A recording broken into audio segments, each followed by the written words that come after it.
Hi everyone, my name is Jennifer Schiffman and today I'm going to be talking to you about human trafficking, specifically domestic minor sex trafficking and the prevention efforts utilized there.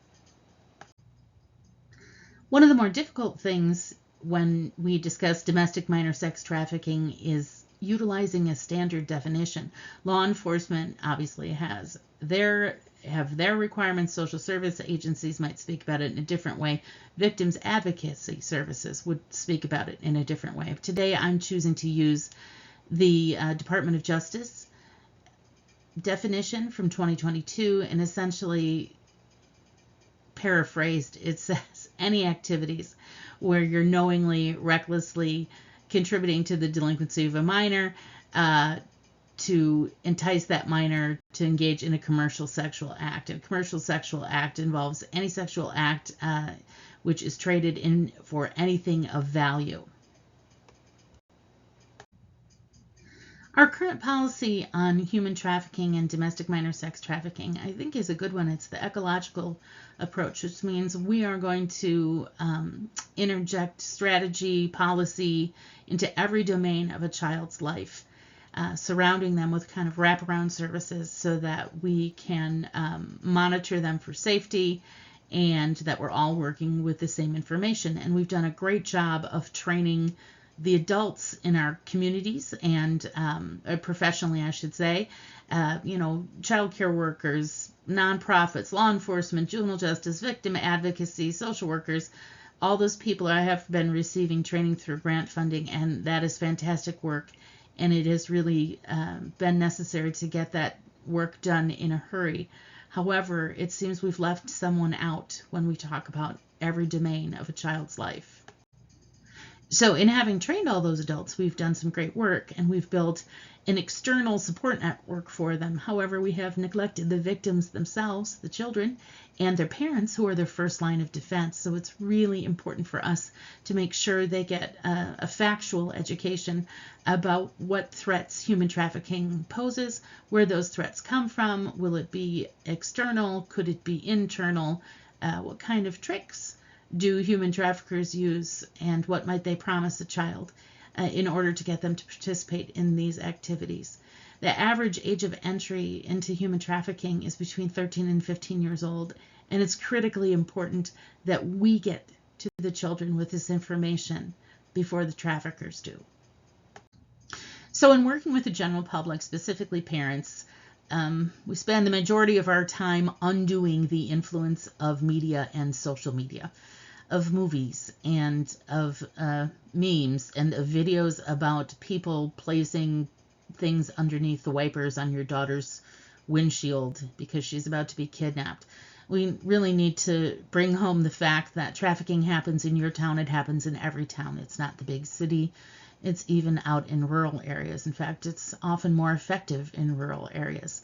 So the number of kids that are estimated to be trafficked every year here in the U.S. is between 300,000 and 500,000. This isn't a problem in other countries. It is also a problem in other countries, but actually the U.S. is the largest consumer of child sex trafficking services. Most of those threats are going to come from people who know the family, people who have access to children. Sometimes they come from within the family. And when we talk to parents, we need to start gently with that external threat about traffickers who entice children out of their home, and then move gently into the issue of it is most likely going to be someone your child already knows who brings them into human trafficking, and then gently touch on the fact that many children are trafficked every day by their own parents or paramours of their parents, people who have care, custody, and control of children, who trade them for things like drugs and housing and food. We need to rule out this idea of abduction. It just simply is not the case in the majority of the human trafficking cases. And it is a little uncomfortable for parents to understand that a human trafficker can walk your child right out of their bedroom using technology and into a meet. And that is sometimes upsetting for parents to hear. Fortunately, even though traffickers and all child sex abusers generally use some form of electronic communication, We see that as a negative. However, having the ability to monitor those devices can really be seen as a positive.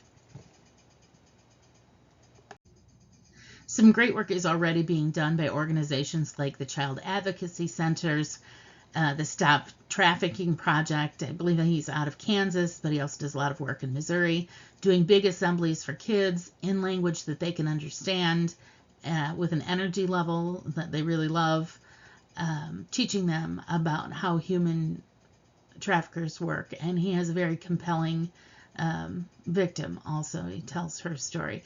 Digital safety instructors are trying to bring this information to school. Educators are trying to work with kids to protect themselves and their identities online, but also to recognize the grooming process when they see it, as difficult as that may be. The RISE Coalition out of Joplin is doing a great job in educating adults, mainly professionals in the community, about the issue of human trafficking. The National Center for Missing and Exploited Children is always working tirelessly. They currently have revised, I believe, their digital safety information, and they're looking for institutional partners to bring digital safety to every student they can. And this is all fantastic, except we need to have consistent language. We need to have the best and latest research, and we need to approach that in a way that is kid-friendly, that is age-appropriate, that is modified grades, 3 through 12. And most importantly, they need fact-based information, not what they're seeing online or what they're hearing from their parents, not scare tactics for kids, but we really need to emphasize reporting and who we can go to if we think there is an issue. I mean, the initial issue is to get them to recognize, give them a label for the things that might be happening to them or that they might be seeing happening to their friends. Right now, we have a bill sitting in Congress that was introduced in February, and it is called the Frederick Douglass Trafficking Victims Prevention and Protection Reauthorization Act of 2025. So reauthorization means, in part, it is already funded. However, when they're looking for specifically for funding for prevention education for elementary and secondary kids, which is so critical, just to get them a label to hang their experience on. So some of the high points we need to focus on in our prevention efforts for kids and for teens are really identifying grooming behaviors online. Having love bombing going on, talking about requests for nudes, sexual conversations, and requests to meet offline, to talk about grooming behavior such as giving digital gifts, or in person providing drugs and alcohol, which is a crucial part of the grooming process to reduce their inhibitions, and to actually say that out loud to kids, that an adult who meets you and provides you with alcohol or drugs isn't doing that so that you can have a good time. It's so that it can reduce your inhibition and they can get what they want. So describing both the finesse and guerrilla tactics that human traffickers use. It's not all force. A lot of times our victims believe they're in a romantic relationship with their abuser.